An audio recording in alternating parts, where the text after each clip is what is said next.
안녕하세요. 저는 최근에 기적이라는 게 뭔지 경험했습니다. 저는 평범한 30대 변호사입니다. 어렸을 적부터 부모님은 제가 변호사 되기를 간절히 바라셨어요. 그런데 그게 자식이 잘 되기를 바라서 그런 게 아니라 그저 부모님의 욕심이셨죠. 할아버지도 아버지도 변호사인데다가 아예 로펌도 경영하실 정도여서 저도 당연히 변호사가 되어야 한다는 압박이 당연했습니다. 초등학교 때부턴 남들만큼은 해야 된다며 온종일 학원을 다니게 하셨고, 한글 책을 읽어도 내용이 긴가민가한 나이에 법을 공부하려면 한자를 익혀야 한다면서 일찍부터 형법이며 형수법이며 한자들이 가득한 법학책들을 읽게 하셨어요. 무슨 천자문 떼듯이 하루에 영어 단어에다 한자까지 외워야 할 것들이 한두 개가 아니었죠. 그러니 친구들과 편하게 놀았던 기억도 잘 없네요. 물론 애초에 유명한 사립초등학교 때부터 시작해서 부잣집 아이들이 모인 학교로 보내주셨으니 그 친구들도 저랑 상황이 별반 다르진 않았지만요. 물론 아버지는 그 중에서도 심한 편에 속하시긴 하셨습니다. 그냥 남들 정도로 하는 걸로는 안 돼. 당연히 남들보다 뛰어나야지. 너희 할아버지도 나도 변호사인데 네가 그렇게 멍청하게 굴어서 되겠어? 그렇지만 저 이번 한 달 내내 쉬어본 적이 없어요. 하루 정도는 집에서 쉬어도 괜찮잖아요. 아니면 저 골프 말고 축구 배우면 안 돼요? 축구는 해서 뭐해? 나중에 도움도 안 될 일에 시간 쏟는 짓은 하지도 마라. 지금 친구들도 축구하는 애들이 많아요. 아버지 말씀처럼 다른 사람들이랑 어울리려면 다른 사람들이 하는 스포츠를 해야 되는 거잖아요. 그런 건 어린애들이나 하는 거야. 나중엔 그런 거 다 필요 없다. 얼른 준비해. 시간 너무 많이 끌었다. 더 할 말 있어? 당연하다는 듯 어른이 된 후를 생각하고 행동하라는 아버지의 말씀에 나는 아직 어린아이라고 말하고 싶었지만 그 말을 해봤자 돌아올 말이 뻔하니 그냥 포기했습니다. 아직 제가 어리다고 하면 그럼 평생 어린아이로 살 거냐며 떼쓰지 말라고 하셨거든요. 그렇게 저를 몰아붙이시는 아버지 덕에 어릴 때부터 1년에 쉬는 날이 손에 꼽일 정도였습니다. 심지어 해야 할 공부량을 다 채우지 못한 날은 잠도 못 잤어요. 그냥 앉아있는 게 능사가 아니라 하겠다고 한 양을 다 채워야 한다며 채찍질을 하셨죠. 애초에 제가 그걸 다 하겠다고 계획을 세운 적도 없는데 아버지 마음대로 양을 정하시고는 못하면 무섭게 저를 혼내셨습니다. 어머니라도 저에게 살가우면 그나마 버틸만 했을 텐데 어머니는 한술 더 뜨셨죠. 넌 왜 이렇게 애가 끈기가 없니? 진짜 큰이라는 사람은 10년이고 20년이고 참는 거야. 그냥 참고 해. 언제까지 칭얼대기만 할 거야? 죄송해요, 어머니. 죄송한 거 알면 다음부터 그냥 해. 왜 이렇게 투정을 부려? 어머니는 저에게 애정이라곤 한 톨도 없으신 것처럼 행동하셨습니다. 말투가 냉정하신 건 둘째치고 저와 함께 식사도 하려고 하지 않으셨죠. 식사를 하시다가 제가 밥을 먹어야 될 시간이면 그대로 자리에서 일어나셨습니다. 마치 저를 보면 밥맛이 뚝 떨어지기라도 하는 듯이 그대로 숟가락을 놓으셨죠. 어머니, 식사 계속하세요. 제가 방에 들어가서 먹을게요. 됐다. 이미 입맛 다 떨어졌는데 뭘 더 먹니? 애초에 자리에 앉지를 말던가. 늘 저를 싸늘하게 쳐다보시고서는 방으로 들어가셨죠. 그 중에서도 가장 기억에 남았던 일은 제가 중학교 때 같은 반 아이랑 싸웠던 일이었어요. 친구랑 축구를 하는데 옆반이었던 애가 제 친구를 밀어서 넘어뜨리는 바람에 다리가 부러졌거든요. 그런데 사과도 안 하고 자기들끼리 신나서 넘어진 제 친구를 비웃는 겁니다. 실수라고 생각하고 넘기려고 했는데 친구를 비웃는 모습에 저도 화가 나서 그 친구에게 사과하라며 말하다가 결국엔 싸움이 붙어버렸죠. 저도 그 친구도 얼굴이 엉망이 되어선 양쪽 다 부모님이 오셨는데 그 친구는 부모님이 오시자마자 그 애의 얼굴을 살피면서 걱정을 하시더라고요. 그런데 저희 어머니는 교무실에 들어오자마자 저는 쳐다보지도 않으시고 상대 부모에게 징계를 주고 싶은 대로 하라고 하더라고요. 그 말에 선생님들도 당황하셔서는 먼저 상황 설명을 하려는데 듣지도 않았습니다. 우연히 어머님, 일단 상황 먼저 들어보시고 이야기 나누시죠. 우연히도 잘못이 있지만 일단 두 학생 모두 쌍방으로 일어난 싸움이고, 그리고 또 어차피 싸운 건 마찬가지 아닌가요? 얘가 먼저 잘못을 했겠죠. 귀한 아드님 얼굴에 상처가 내서 죄송해요. 징계는 원하시는 대로 내리세요. 저도 맞았어요. 제 얼굴은 보지도 않고 그런 말씀이 나오세요? 그러자 어머니는 평소보다 더 싸늘하게 저를 쳐다보시면서 조용하라고 하시더라고요. 선생님들도 오히려 저희 어머니를 말리면서 똑같이 싸웠으니 둘 다 교내 봉사로 마무리 짓겠다는 말에 겨우 상황을 끝낼 수가 있었습니다.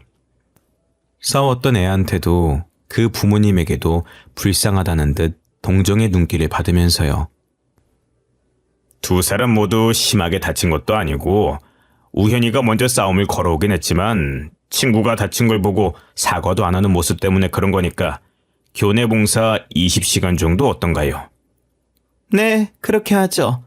다음부터는 얘가 퇴학당할 사고 쳤을 때나 불러주세요. 이런 싱거운 일에 시간 버리고 싶지 않습니다. 그렇게 교장실을 나온 후로는 어머니는 이미 생채기로 가득한 제 뺨을 내리치셨습니다. 넌 대체 생각이란 게 있니? 너랑 싸운 애가 어떤 애인 줄 알고 그런 거야? 우리 로펌에 일을 몇 개를 갖다주는 회사인데 어쩜 이렇게 생각이 없어? 아까도 들으셨잖아요. 저만 일방적으로 잘못한 게 아니라 저 친구도 저 때렸고 저도 그냥 시비를 건 건 아니고 저 애가 먼저 잘못을 했단 말이에요. 누가 잘못을 했든 어쨌든 넌 네 앞가림이나 잘해. 변호사가 될 마음은 있는 거야? 다음부턴 누가 먼저 때려도 그냥 맞고만 있어. 일 크게 벌이지 말고. 어머니의 말에는 처음부터 끝까지 제 걱정이라곤 단 1%도 없었습니다. 그저 짜증이 뒤섞여 있을 뿐이었죠. 그 뒤로는 저도 완전히 마음을 닫아버렸고 어머니와 3마디 이상 이야기를 나눈 적이 없습니다. 그나마 제가 마음을 붙일 수 있었던 건 가정부 아줌마였어요. 어렸을 때부터 부모님의 사랑도 제대로 못 받고 자란 제가 안타까우셨는지 어머니나 아버지가 저를 혼내시고 제가 기죽어 있으면 두 분 모두 거실로 나오시지 않을 때 몰래 라면을 끓여주시거나 직접 핫케이크를 구워주셨습니다. 아버지가 몸에 안 좋다면서 라면이나 밀가루가 많이 들어간 음식은 절대 못 먹게 하셨거든요. 그나마 그 집에서 버틸 수 있었던 유일한 이유는 가정부 아주머니 덕분이었습니다.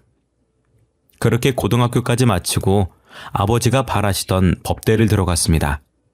하지만 대학에 들어가도 달라지는 건 없었죠. 아버지는 제가 들어야 하는 수업들을 모두 정해주셨고 저는 그때쯤에는 모든 걸 포기하고 그냥 아버지가 시키는 대로 따랐습니다. 그런데 교수님의 방에 성적 확인을 하러 갔다가 제 시험지를 채점한 걸 보게 됐습니다. 다른 친구들의 채점지는 열심히 읽어보셨는지 여기저기 체크도 되어 있고 동그라미들도 있었는데 유난히 제 시험지는 그대로더라고요. 아직 채점도 하지 않으셨나 싶었는데 교수님이 제 이름을 물어보시더니 확인도 안 하시고 에이프릴이라고 말씀해 주시는 겁니다. 의아해서 채점을 한 게 맞냐고 물었는데 여전히 확인도 안 하시고 그렇다고 하시더라고요. 그리고 몇 번이나 그런 일들이 반복됐고 아무리 공부를 대충 해도 전 과목이 에이프릴이 나오는 게 신기했습니다. 그런데 첫 번째 학기가 끝나갈 때쯤 그 이유를 알아냈죠.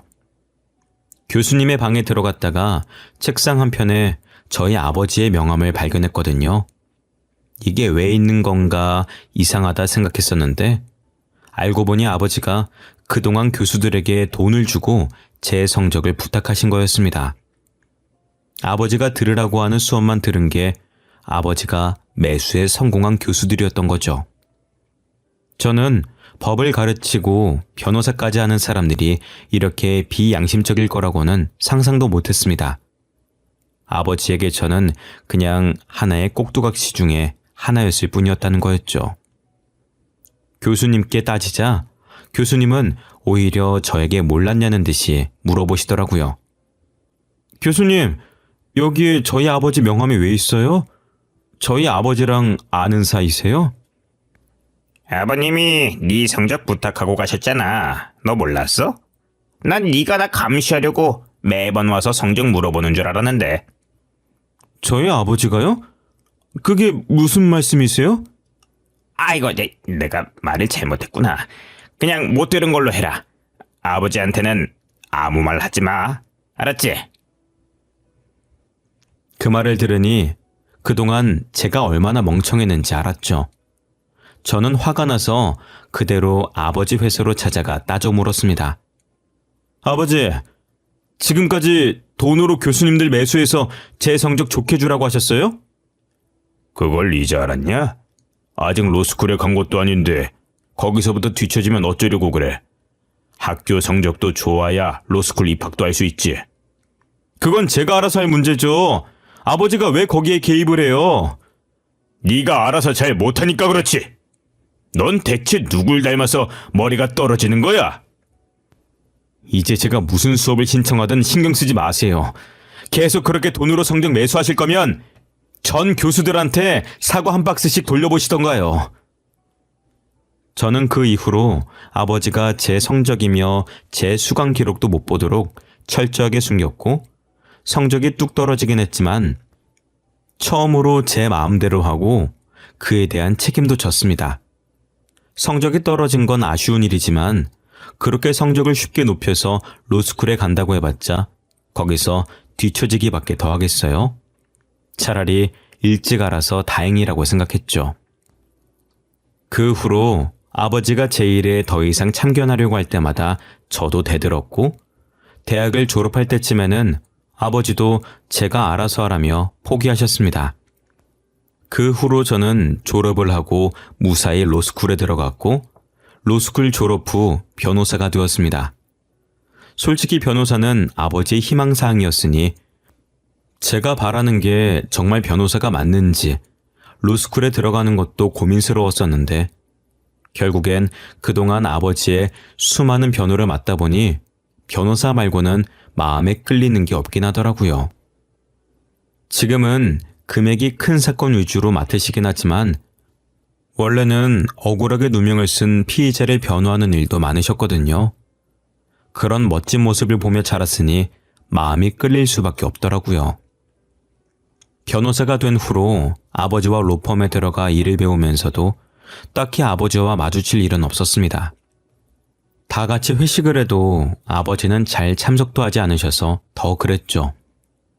그런데 한참 술을 마시고 분위기가 무르익어 갈 때쯤 저랑 같이 들어온 동기가 저에게 왜 아버지랑 친하지 않냐면서 묻더라고요. 대표님이 아버지인데 왜 아직도 이렇게 잡일만 하고 있어? 재판도 시시한 재판만 내보내고. 진짜 아버지 맞아? 진짜가 아닌 쪽은 아버지가 아니라 어머니지. 동기의 말에 저를 힐끗 보면서 저랑 가장 멀리 앉은 직원 하나가 작게 말하더라고요. 안 그래도 동기의 말에 기분이 좋지만은 않아서 간신히 표정 관리하고 있었는데 그 직원의 말에 저도 모르게 뭐라 그랬냐면서 반문을 했습니다. 지금 뭐라고 하셨어요? 어머니가 어쨌다고요? 아니에요. 제가 취했나 보다. 자꾸 아무 말이나 나오네. 아니요. 제대로 말씀하신 것 같은데? 그러자 몇몇 직원들은 눈빛을 주고받으면서 제 눈치를 보더라고요. 무슨 일인가 궁금해서 계속 독촉을 하니 나중에 조용히 와서 말해주더라고요. 제 어머니가 친어머니가 아니라고요. 저는 아버지가 밖에서 낳아온 자식이라는 걸요. 우연 씨 어머님은 따로 있으시잖아요. 지금 같이 사시는 분은 아이를 못 낳는 몸이세요. 그래서 우연 씨는 밖에서 나온 거라고. 제가 그 당시에 회사에 소문이 도는 걸 들었거든요. 지금 무슨 말씀 하시는 거예요? 그리고 아무리 그때 소문을 들었다고 하셔도 남의 가정사를 막 그렇게 말씀하시고 다녀도 되는 거예요? 아이, 죄송해서. 저도 술에 취해서 그만 입이 방정이네요. 회식 자리가 끝나고 심란해진 저는 집으로 돌아가 아버지에게 물었습니다. 아버지, 제가 밖에서 나온 아들이에요? 그래서 그동안 변호사가 아니면 아무짝에도 쓸모가 없다는 듯이 말씀하셨던 거예요? 그러자 아버지는 한숨을 푹 내쉬더니 맞다고 대답하셨습니다. 하지만 그 뒤로 어떤 상황 설명이나 숨겨서 미안하다는 말 같은 건 따라 나오지 않았어요. 더는 아버지에게 뭔가를 묻고 싶지도 않았고 저도 그대로 방으로 올라와 짐을 쌌습니다. 그날 저는 집을 나왔고 그 이후로 몇 달이나 지나도록 집으로 돌아가지 않았죠. 하지만 그래도 어머니나 아버지는 저를 찾지도 않으시더라고요. 그러다 하루는 아버지가 재판에 필요한 서류를 집에 놔두고 오셨다면서 다른 직원이 저에게 부탁하더라고요. 어차피 제 집이니 제가 가는 게 편하지 않겠냐면서요. 가기 싫었지만 일이니까 어쩔 수 없이 거절하지도 못하고 집으로 향했습니다. 오랜만에 간 집에는 가정부 아주머니밖에 안 계셨어요. 우연아, 오랜만이야. 어떻게 그동안 한 번을 안 오니? 밥은 잘 챙겨 먹었고? 집에 반찬은 있어? 요리도 안 해본 애가 갑자기 덜컥 나가선. 할 말이 있는데 시간 괜찮니? 그리고 갑자기 진지한 표정으로 아줌마는 저에게 제 친엄마에 대한 이야기를 해주셨습니다. 네가 친모가 따로 있다는 이야기를 듣고 집을 나갔다는 건 들었어. 네 친엄마가 보고 싶진 않아? 제 친어머니를 알고 계세요? 알다마다 내 동생인걸. 다른 게 아니라 걔가 지금 많이 아파. 한 번만 만나러 가줄 수 있겠니? 갑작스러운 아줌마의 말에 저는 당황했습니다. 그때까지도 친어머니를 만나야겠다는 생각은 해본 적이 없었거든요. 제가 만나고 싶어도 만날 수 있는 것도 아니고 누군지도 모르니 먼 이야기 같았습니다. 그런데 친어머니를 만날 수 있는 연결고리가 이렇게 가까이 있을 거라곤 상상도 못했죠. 아무것도 모르는 저를 위해 이모는 있었던 일들을 간략하게 설명해 주셨습니다. 사실 친어머니와 아버지는 결혼을 하기 전부터 사귀고 계셨었는데 아버지도 집에서 도움이 되는 결혼을 해야 된다며 지금 어머니와 결혼하신 거였습니다. 아버지는 이미 제 친어머니가 있으니 처음엔 지금 어머니에게 마음을 주지 않으셨는데 어머니는 그게 아니었던 거죠. 그런데 결혼을 하고 나서도 아버지는 어머니의 마음을 자기에게로 돌리기는커녕 더 밖을 나돌면서 아예 두 집 살림을 하기 시작하신 겁니다. 그러는 사이 제가 생겼고 어머니는 마음이 조급해지셨던 거였죠. 어머니는 애초에 자궁이 기형이라 아이를 가지는 게 거의 불가능에 가깝다고 했거든요. 아버지는 안 그래도 사랑하는 사람이 아이까지 가졌으니 집에도 안 들어오셨고 그런 아버지의 마음을 돌리기 위해서 어머니는 인자한 척 그냥 집에서 들어와 살면서 출산 준비를 하라며 먼저 권유하셨습니다. 처음엔 저희 친어머니도 그건 아닌 것 같다고 거절하셨었지만 끝까지 집으로 들어오라면서 설득에 설득을 거듭해서 집으로 들어오셨던 거였죠. 하지만 그때부터 어머니의 계획은 시작이었습니다. 아버지는 어차피 출근을 해야 하니 낮에는 안 계셨고 집에는 두 사람만 있으니 마음 편히 저희 어머니에게 독서를 퍼부은 겁니다. 아버지가 없을 때마다 아이는 진짜 아버지 아이가 맞냐부터 시작해서 어디서 몸을 구르고 다녔는지 알 수가 없다며 친어머니가 부모님이 안 계신 것도 걸고 넘어졌죠. 그러니 어머니는 스트레스를 받았고 아버지에게 말하려고 했었지만 아버지 앞에서는 엄청 착한 척을 해서 아버지가 믿지도 않았다고 하더라고요. 아버지 앞에선 친어머니를 챙기는 척하면서 음식을 건네주다가 접시를 제대로 받기도 전에 떨어뜨려 버리고 그걸 보고 호들갑을 떨면서 친어머니가 일부러 접시를 안 받았다는 식으로 몰아갔다는 겁니다. 그러면서 마지막에는 자기가 잘못했었다는 식으로 반성하는 척을 하니까 아버지 눈에는 점점 저희 친어머니가 술을 쓴다고 생각했던 거였죠. 심지어는 제 친어머니가 낮 동안 아이를 제대로 돌보지 않는다며 대신 돌보다가 상처가 났다며 아버지에게 일러 바쳤습니다.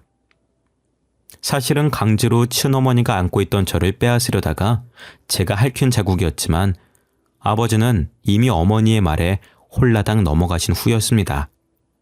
그만큼 어머니가 아버지 앞에서 연기를 잘했다고 하더라고요. 친어머니가 너무 힘들어서 아버지에게 말을 하면 아버지는 점점 친어머니에게도 잘못이 있지 않냐는 식으로 몰아붙이셨고 결국엔 제가 태어나고 얼마 지나지 않아 두 사람의 사이가 너무 나빠져서 친어머니는 집에서 쫓겨나셨다고 합니다. 친어머니는 저를 데리고 나가고 싶으셨는데 아버지가 절대로 안 된다고 했고 쫓겨난 후로도 저를 찾아와 얼굴만 보여달라고 했는데 아버지는 그것조차도 안 된다고 했다네요. 결국엔 다시 재혼도 못하고 저를 낳고 난 이후로 몸이 너무 약해지셨는데 그래도 먹고 살아야 하니 억지로 일을 하다가 지금은 백혈병에 걸리셨다고 했습니다. 이모는 친어머니를 대신해 일하면서 제가 자라온 이야기나 사진들을 보내주셨고 그걸로나마 어머니는 저를 지켜보셨다고 합니다. 그런데 지금까지 온갖 치료법을 모두 써봤지만 큰 효과를 보지 못해서 지금은 골수 이식을 받지 않으면 살 날이 정말 얼마 남지 않았다고 하더라고요. 갑자기 이런 말에서 당황스럽겠지만 동생이 너를 너무 보고 싶어해. 마지막으로 가기 전에 얼굴이라도 한번 보여주면 안 될까? 그동안 존재도 모르고 있던 친어머니가 살 날이 얼마 남지도 않았다는 이야기까지 듣자 마음이 조급해졌습니다. 저는 최대한 빨리 가보겠다고 약속을 했죠. 그리고 이틀 후 면회를 하러 가니 이젠 눈도 점점 안 보이시는지 저를 못 알아보시더라고요. 안녕하세요. 안녕하세요. 언니가 소개해줄 사람이 있다고 하던데 누구예요? 내가 요즘에 시력이 안 보여서. 저예요. 어머니 아들이에요. 그러자 어머니는 잘 보이지도 않는 눈으로 저를 뚫어져라 응시하셨습니다. 그리고 수화기를 들고 아무 말도 못하시고 창 너머로 저를 보시며 눈물을 흘렸습니다. 우연이니? 정말 우연이야? 네, 저예요.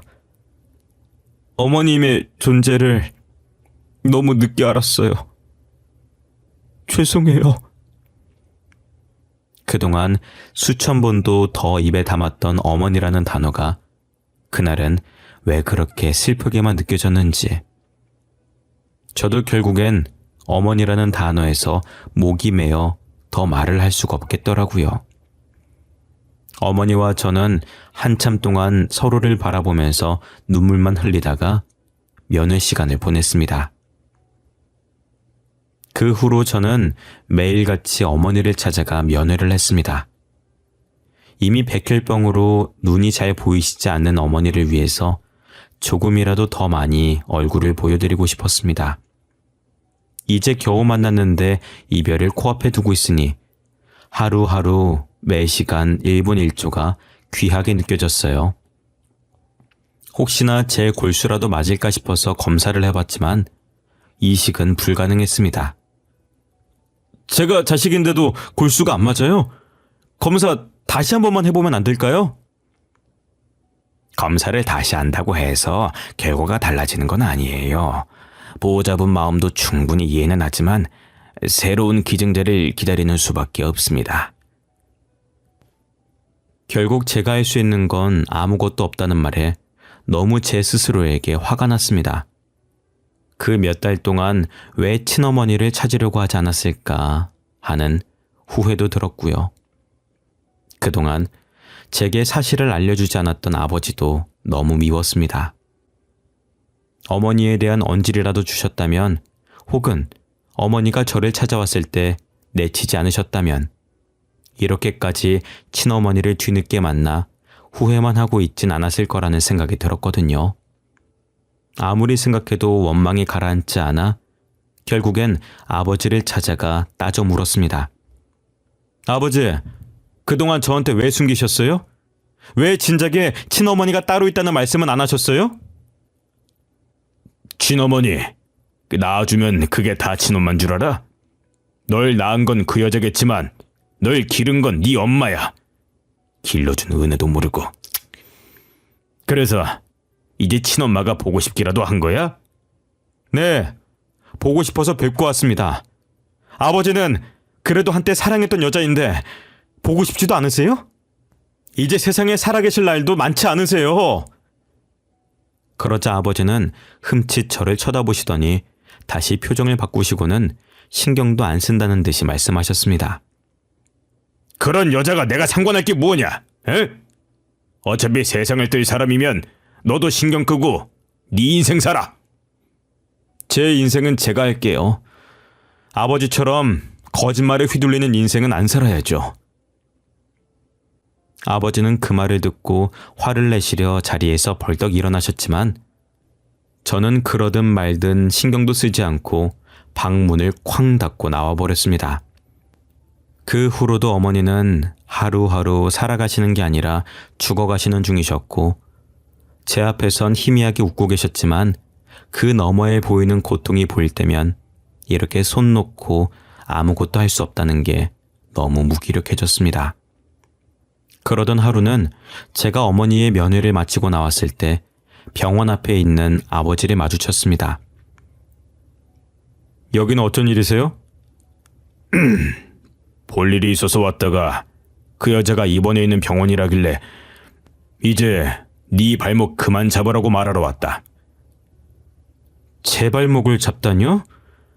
그건 저희 엄마가 아니라 아버지랑 같이 사는 그분이시겠죠. 아버지는 아직도 그 여자한테 속고 계신 거예요. 아직도 모르시겠어요? 내가 속긴 뭘 속아? 응? 네 어머니는 저 병원 안에 있는 저 여자가 아니고 널 키워준 사람이야. 아직도 그 여자한테 속고만 계시니 저는 더 드릴 말씀이 없네요. 어머니한테 찾아갈 생각은 하지도 마세요. 어떻게 사랑했던 사람이라면서 그 사람의 말은 제대로 들어보지 않을 수가 있는지, 정말로 어머니를 사랑했던 건 맞는지 의문스러웠습니다. 그 후로 며칠 동안 일이 너무 바빠서 면회 시간에 맞춰서 어머니를 만나러 가지 못했습니다. 그런데 그 사이에 아버지가 찾아갔었었는지 그 다음번에 찾아가니 어머니가 저희 아버지 이야기를 하시더라고요. 네가 안 오는 동안 네 아버지가 찾아왔었어. 아버지를 너무 미워만 하지 마. 그래도 부모 자식인데 나도 가고 나면 정말 하나뿐인 가족일 텐데. 그런 소리 하지 마세요. 부모 자식 인연을 끊어놓은 사람인데 어떻게 미워하지 않을 수가 있겠어요? 어머니를 이렇게 만든 건 아버지나 다름이 없다고요. 아니야. 그게 왜 그 사람 탓이야. 안 그래도 얼마 전에 언니한테 이야기를 다 들었는지 찾아와서 미안하다고 사과하고 자기도 골수이식 검사를 해보겠다고 하더라. 아버지는 사실 가정부 아주머니가 사실 어머니의 언니라는 사실을 아시면서 내버려 두신 거였습니다. 그런데 저와 병원에서 마주친 날 한 이야기가 마음이 쓰이셨는지 그날 가정부 아주머니에게 그때 있었던 일들에 대해서 물어봤고 비로소 그동안 아내가 자기를 속여왔다는 걸 알아차린 거였죠. 늦었지만 미안한 마음이라도 전하려 병원을 찾아 어머니에게 사과를 했고 자기가 골수이식이라도 해줄 수만 있다면 해주겠다면서 약속을 하고 가셨습니다. 하지만 저처럼 아버지도 골수이식은 불가능하셨어요. 아버지도 아무것도 할 수 없이 보고만 있어야 한다는 생각에 괴로우셨겠죠. 어머니의 이야기를 듣고 그날 아버지와 찾아가서 대화를 해보기로 마음먹었습니다. 아버지, 어머니 찾아가셨다는 이야기는 들었어요. 그동안 찾으시려면 찾으실 수 있었잖아요. 대체 왜 그동안 아무것도 안 하셨어요? 미안하다. 그때는 내가 잘한 것도 없으니 집에 있는 아내의 눈치도 보였고, 그래서 나도 모르게 네 친모를 나쁜 사람으로 보고 싶어서 그렇게 봤었던 것 같구나. 그래서 이제 어떡하실 생각이에요? 그분이랑은 계속 살 생각이에요? 저는 아무리 생각해도 그 여자 용서 못하겠어요. 아버지도 한참을 생각에 잠기셔서 결론을 내리지 못하셨습니다. 그 당시에 아무리 잘못을 했다고 해도 사실 아버지도 잘하신 게 없으신 상황이었고, 나름 아버지도 어머니 모르게 가정부가 누군지 다 알면서 계속 내버려 두셨기 때문에 무작정 이혼하겠다는 마음을 먹지도 못하고 계시더라고요. 그 이후로 저희 사이엔 정적이 흘렀고, 그 정적을 깬 건 다름 아닌 제 전화벨 소리였습니다. 전화가 걸려온 건 가정부 아주머니셨어요. 후연아, 지금 네 엄마 골수랑 맞는 기증자가 나타나서 내일 바로 수술 들어갈 수 있다고 하네? 내일 병원으로 올 수 있겠어? 그래도 혹시 모르니까 얼굴은 봐야지. 이모는 조금 들뜬 목소리로 저에게 기쁜 소식을 안겨주었습니다.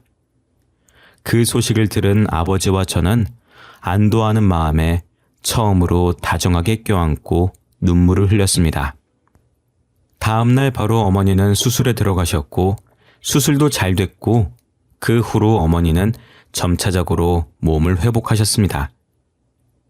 아버지는 어머니가 다시 회복하시는 걸 보고 결심을 하셨는지 이혼을 결심하셨습니다.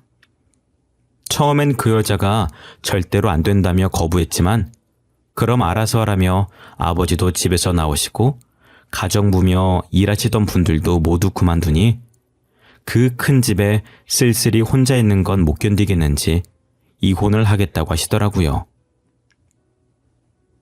따지고 보면 아버지가 유책 배우자라 먼저 이혼 소송을 걸 수도 없는 노릇이었는데, 생각보다 그 긴 세월 동안 지친 건지 금방 포기한 덕분에 어머니가 퇴원을 하시던 날 아버지와 어머니는 혼인신고서를 작성하셨습니다. 돌고 돌아 결국엔 이렇게 되는 걸 보니 정말 인연이라는 게 있는 것 같더라고요. 거기다 제 나이 30이 넘어서 아들도 아닌 여동생이 생겼네요. 병원에서도 항암 치료 기간도 길었고 나이도 있는데 이렇게 자연 임신이 된 게 기적이라면서 의사 선생님도 놀라워하시더라고요. 이제 곧 아이가 태어나는데 곧 태어날 아이를 보고 있으니 아버지도 만감이 교차하셨는지 저에게 먼저 사과를 하셨습니다. 내가 너라도 잘 키워야 한다는 생각에 사로잡혀서 참 몹쓸 짓을 한 것 같구나. 지금 생각해보니 그때는 내가 참 어리석었어. 미안하구나. 이 말로 용서를 받을 수 있을지도 모르겠지만. 먼저 말씀해 주셔서 감사해요. 제 동생한테는 그러시면 안 돼요? 아버지도 저를 미워해서 그런 게 아니라 어떻게든 더 잘 키워보려고 그러셨다는 걸 이젠 알고 있으니 아버지의 사과도 사실 필요 없었어요. 앞으로 태어날 동생은 자유롭게 자라게만 해달라고 부탁드렸죠. 세상에는 참 정해진 인연도 있고 기적이라는 것도 있다는 걸 저희 부모님을 보면서 깨달았습니다. 언젠가 저에게도 인연이 찾아올 거라 생각하고 기대하고 있습니다. 여러분들도 옆에 있는 소중한 인연들을 놓치지 않으셨으면 합니다. 그러면 언젠가 여러분들 곁에도 기적이 찾아올 거라 생각합니다. 여러분들도 행복하시길 바라겠습니다.